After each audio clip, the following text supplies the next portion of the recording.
കേരള സർവകലാശാല സെനറ്റ് ഹാളിലെ ഭാരതാംബ ഫോട്ടോയെ ചൊല്ലിയുള്ള സംഘർഷത്തിൽ കേരള VC-യുടെ റിപ്പോർട്ടിനെതിരെ ഇടതുപക്ഷ ജനാധിപത്യ മുന്നണിയിലെ സെനറ്റ് അംഗങ്ങൾ രജിസ്ട്രാറെ ഒറ്റപ്പെടുത്താനുള്ള നീക്കം നേരിടുമെന്ന് ഇടത് സെനറ്റ് അംഗങ്ങൾ പറഞ്ഞു. സിൻഡിക്കേറ്റ് യോഗം വിളിക്കണമെന്നാവശ്യപ്പെട്ട് സെനറ്റ് അംഗങ്ങൾ VC-ക്ക് കത്ത് നൽകി. ഡി ബിനോയ് ചേരുന്നു. സെനറ്റ് അംഗങ്ങളുടെ നീക്കം ഒരുമിച്ചുള്ള നീക്കമാണ്, സമ്മർദ്ദമാണ്. എന്താണ് അവർ ഇനി ചെയ്യാൻ ഉദ്ദേശിക്കുന്നത്? ഇന്നലെയാണ് കേരള സർവകലാശാല വൈസ് ചാൻസലർ മോഹൻ കുന്നുമ്മേലിന് ഇടത് സിൻഡിക്കേറ്റ് അംഗങ്ങൾ പരാതി നൽകിയത്. അതായത് കേരള സർവകലാശാലയിലെ രജിസ്ട്രാർ കൂടിയായ അനിൽകുമാറിനെ ഒറ്റപ്പെടുത്തുവാനൊരു ശ്രമം VC-യുടെ ഭാഗത്ത് നിന്ന് ഉണ്ടാകുന്നു. നിയമപരമായുള്ള കാര്യങ്ങൾ മാത്രമാണ് രജിസ്ട്രാർ ചെയ്തത്. അത് കൃത്യമായി ആ കത്തിൽ തന്നെ പറയുന്നുണ്ട്. കേരള സർവകലാശാലയുടെ നിയമാവലി അനുസരിച്ചാണ് രജിസ്ട്രാർ നടപടിക്രമങ്ങളിലേക്ക് കടന്നത്.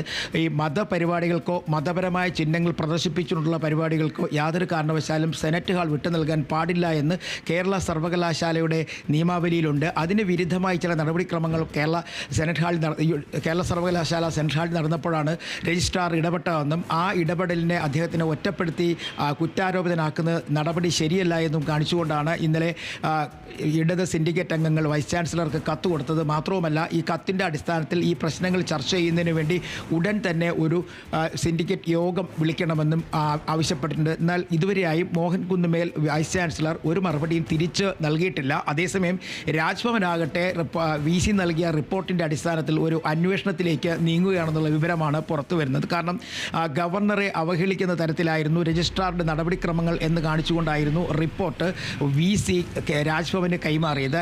ഈ റിപ്പോർട്ടിൻ്റെ അടിസ്ഥാനത്തിൽ രാജ്ഭവൻ അന്വേഷണത്തെ തയ്യാറെടുക്കുന്ന വിവരങ്ങൾ പുറത്തു വരുന്നു.